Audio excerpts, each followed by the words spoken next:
Hello विद्यार्थी मित्रों, આપણી સામે જે પ્રશ્ન આપેલો છે આપણે જોઈએ તો કે છે વાયરસને ઓળખવામાં ઉપયોગી એલિઝા ટેસ્ટમાં મુખ્ય પ્રક્રિયક કયો હોઈ શકે? હવે એલિઝા ટેસ્ટ શેમાં થાય છે? તો એડ્સ ઓળખવામાં, બરાબર. અને કયો વાયરસ હોય? HIV વાયરસ હોય.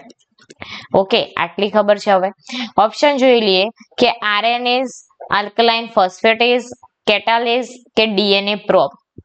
અહીંયા કેટલેઝ આપ્યું છે, આપણે એને કેટાલેઝ બોલીશું.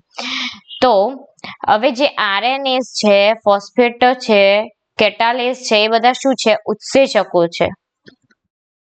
ઉત્સેચકો છે. આપણને પ્રક્રિયક શોધવાનો છે. આપણને ખબર છે કે ડીએનએ પ્રોબ જવાબ થશે.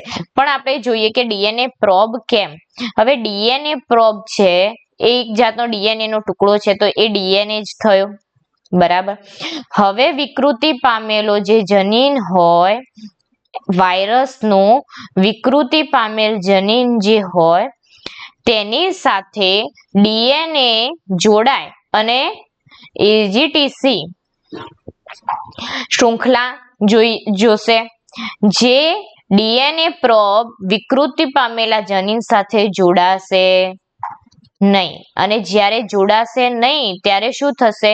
ખબર પડશે કે વાયરસ વાળું જનીન વિકૃતિ પામેલ છે, ત્યાંથી તે જોડાતો નથી. નોર્મલ જનીન સાથે તો જોડાઈ જાય, બરાબર. તો વિકૃતિ પામેલા જનીન સાથે જોડાતો નથી, તેથી એલિઝા ટેસ્ટ થાય. તો કયો પ્રક્રિયક આવશે? DNA probe. તો કયો આવે છે? Option D, DNA probe. બાકીના આવશે નહીં. Okay, thank you.